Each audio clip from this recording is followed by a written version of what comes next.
I want to talk about how lenders scam consumers, especially when it comes to facing foreclosure.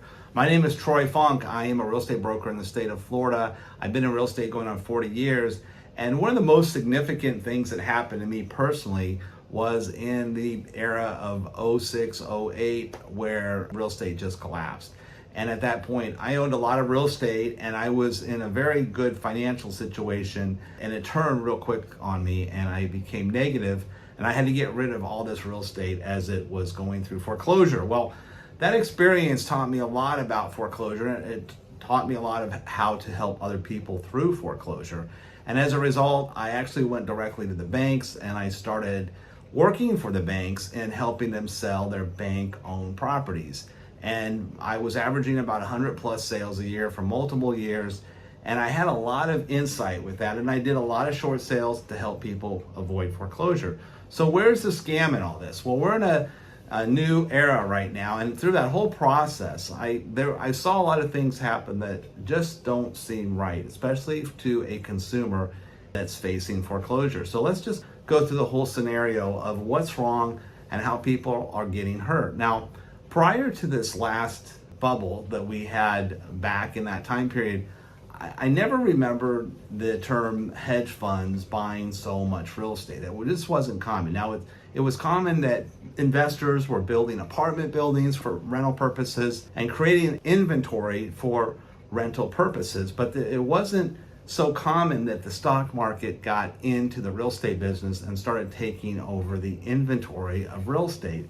And that's exactly what I saw when we were in this flurry of all these foreclosures, is that the stock market got involved in the real estate market. And what could go wrong? Well, was it fair to the consumer? And absolutely not. And how did the consumer get scammed? And how are they still getting scammed from all these hedge funds? Because on the surface, everything looks normal, but when you actually analyze what's actually happened, this is very problematic. And there's a lot of things being said that how to solve this situation, and I think they're absolutely wrong. It makes no sense at all, especially if you're a buyer trying to find a house. Let's just be honest. If you're a buyer and you're looking to buy a home, what's the biggest problem in buying a home right now? It's affordability, right? It is absolutely affordability. And the other issue is potentially lack of inventory, because there is a shortage of housing, which has caused the prices to go up. But affordability is a problem, especially in my state of Florida, because if you purchased a home a year or two ago and then all of a sudden now your insurance tripled and your taxes doubled, and let's just say you bought a home that wasn't in a flood zone and it flooded, which we've had in Sarasota, how are you going to absorb all that? Well, you could be facing foreclosure even a year after you purchased a home, and does that make sense? And yet, if you're a buyer, you're having a hard time buying a home because homes seem too expensive, and ideally, the inventory is what's caused our values to go up. So how does hedge funds play into all this and foreclosures and the whole dynamic? Well, in representing banks on bank-owned foreclosures, I was shocked that when I would get a bank-owned property listed, I'd put it on the market, I would immediately get offers from hedge funds. In fact, I would get them from different hedge funds. And so I remember one scenario where I had a house listed, and the way hedge funds were buying property back then is they were soliciting real estate agents to make offers on properties that came on the market. And they gave agents criteria on how to purchase the property, how to structure their offer. And the protocol was the agent submitted the offer on behalf of a hedge fund. So as a listing agent, I would receive that offer. And then once they were able to successfully negotiate the purchase of that agreement, the hedge fund had final say whether they were going to purchase the property or not.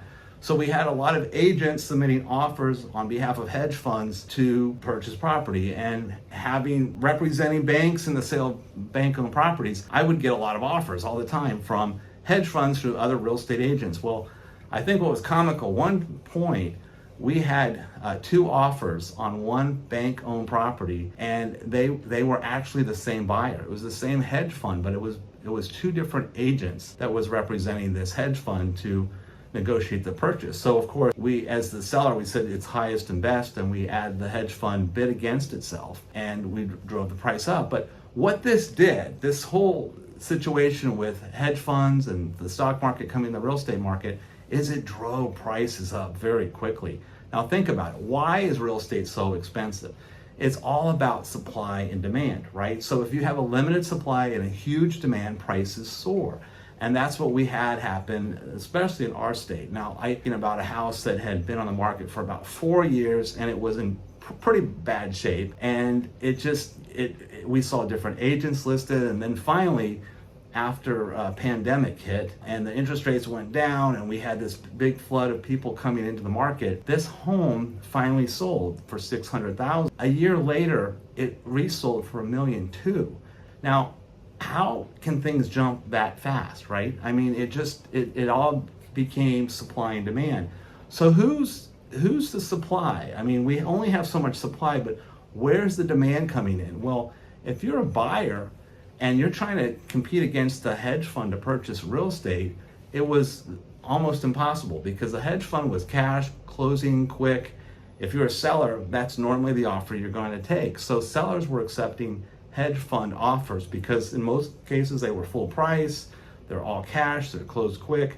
Let's say the other offer came from a veteran where they're asking for 100% financing. Now, if you're the seller and you're saying, I have a cash offer and I have a buyer that is asking to take my home off the market subject to them securing 100% financing, and that lender also has to make sure the home's in good repair, a lot of sellers would end up taking the hedge fund offer because it offered them more security than taking the home off the market for a buyer that needs 100% financing. So I saw veterans and I saw first-time buyers, FHA buyers, basically get discriminated against because the other offer was a hedge fund offer. Hedge funds ended up acquiring a lot of property, taking that off the market.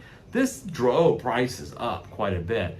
So how does this come into play with foreclosure?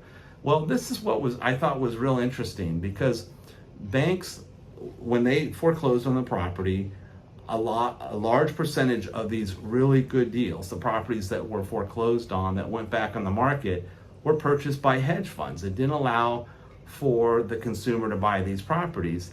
And in essence, it also drove the properties up quite a bit, especially here in Florida. So this is what I thought was absolutely, I'm puzzled when I think about it. But let's just say you have a property and you purchased it and you got a mortgage. And let's say that mortgage is $500,000. And now your mortgage is in foreclosure and you can't pay the payments. You lost your job, things happened, and you're falling behind on your payments. And the lender says, okay, look, you owe us $500,000. Well, let's just say the house is only worth $500,000, right? So you can't even sell your house. I mean, you have to ask the bank for a short sale. Well, the bank can accept or deny a short sale. It's up to them. And I see in some cases, banks just deny the short sale. They're like, no, we're not going to do it. We're not going to reduce the mortgage, and therefore the property will be foreclosed. Okay, so the property is foreclosed. You have a foreclosure on your record. Well, this is what doesn't set well with me. It just made no sense. So the bank forecloses on the property, right? Well, who owns that mortgage? Now, let's just say the mortgage was $500,000. Now, that mortgage is in default. So it's classified as a bad debt. Now, the lender could sell that bad debt to a hedge fund for a substantially less amount of money. So let's just say that the lender sells that $500,000 note to a hedge fund for $350,000. The property's worth $500,000, but the hedge fund buys that bad debt for $350,000. And then what happens? The hedge fund owns that bad debt and they foreclose. They don't want to do a short sale. So when you go to a short sale and say, look, the house, it's worth $500,000. I have a buyer willing to pay $480,000. The hedge fund lender says, no, I'm not going to take $480,000. I mean, even though they purchased this bad debt for $350,000. What do? They foreclose. And after they foreclose, and they legally own the property. They had the bad debt, they foreclosed. And now that the hedge fund owns this property, what do they do with it? Do they turn around and sell it for $500,000? No, they keep it. They keep the property and they keep it as a rental. Now, I became aware of this when I got an insight to a hedge fund or lender that wanted to liquidate 18 properties they had in our area in Sarasota. And I realized all 18 of these properties were owned by the same entity, and they were all properties that were foreclosed, different lenders, but because the debt was sold, these lenders sold the debt to a hedge fund.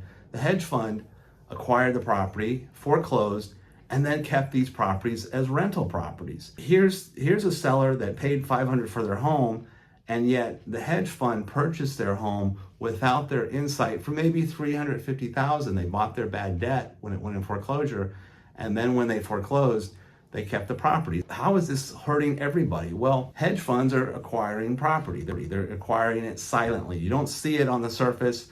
If they buy bad debt and they foreclose, they acquire that property. With hedge funds coming in the marketplace, and again, when I first started the business, that wasn't a common thing. It was common for big entities to create real estate to rent. I think that makes perfect sense, but not to take housing away from consumers that are looking to purchase it as their own primary residence. When you take the inventory away, what's going to happen to supply and demand? Well, the supply is being taken away from consumers that want to purchase a property because hedge funds, they're buying it through foreclosure, through the bad debt. And who is this cutting out? This is cutting out the consumer. And the problem is homes are not affordable in the first place. And the second place, the inventory is not as plentiful as it could be if you didn't have these hedge funds and these big corporations taking over the real estate, either when it's being sold at a foreclosure or buying it from the lender as bad debt and then keeping it as inventory. With the shortage of inventory, prices have been high. If the hedge funds weren't in the marketplace, we would have more of a balance. So giving buyers tax credits to buy real estate when it's not affordable in the first place doesn't seem like that makes any sense to me. What seems to make sense is to say, look, it's not fair that corporations should buy existing homes away from consumers and drive the property out. I mean, to me, that's almost creating a monopoly. They control the inventory, so they can therefore do that. And I actually saw a monopoly here in Sarasota. There's a particular neighborhood known as the Meadows. And the Meadows is an absolutely beautiful neighborhood. And at one point, there was 8 homes for sale in the Meadows, and every one of those homes was owned by Zillow.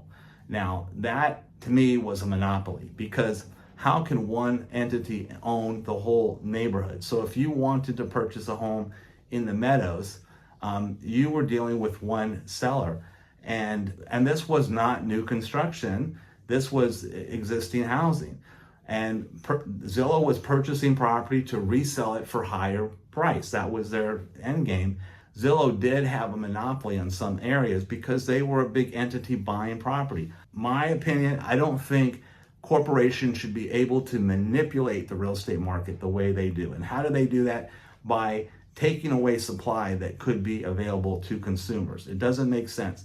If a corporation's creating inventory for rental properties, that makes perfect sense. But if they're taking away existing housing, that seems unfair. It seems unfair that if a seller is facing foreclosure, that their lender doesn't want to communicate with them because it's to their advantage to foreclose. They want to foreclose in some cases so they can acquire the property and then turn it into a rental property.